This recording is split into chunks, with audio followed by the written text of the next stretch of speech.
یہ 4 مئی 1799 کا دن تھا، یوم شہادت سلطان۔ ٹیپو سلطان دوپہر کا کھانا کھانے بیٹھے تو خبر ملی کہ توپخانے کا کمانڈر سید غفار شہید ہو گیا ہے اور انگریزوں نے حملہ کر دیا ہے۔ ٹیپو سلطان نے کھانا وہیں چھوڑا اور حالات کا جائزہ لینے اپنے قلعے سے باہر نکلے تو غدار درباریوں نے اندر سے دروازہ بند کر لیا تاکہ ٹیپو سلطان اب فوج کو اکٹھا نہ کر سکے۔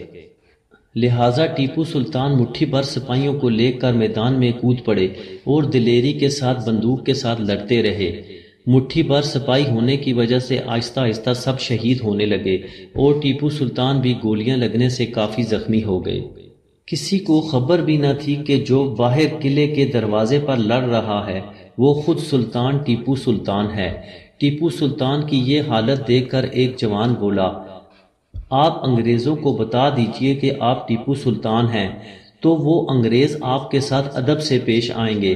تو ٹیپو سلطان نے یہ سن کر تاریخی الفاظ کہے، شیر کی ایک دن کی زندگی گیدڑ کے 1000 دن سے بہتر ہے۔ آخرکار یہ شیر دل لوگ لڑتے لڑتے ایک ایک کر کے شہید ہونے لگے۔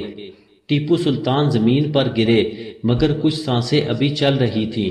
ایک انگریز فوجی نے دیکھا کہ آپ کے بدن پر ایک ہیروں کی تھیلی بندھی ہوئی ہے۔ وہ لالچ کی آگ میں آگے بڑھا تو سلطان نے ایک زوردار وار کیا جس سے فوجی کی ایک ٹانگ کاٹ کر رکھ دی۔ اس فوجی نے جوابی وار کیا اور سلطان کے سر پر گولی لگی جس سے ٹیپو سلطان کی شہادت ہوئی۔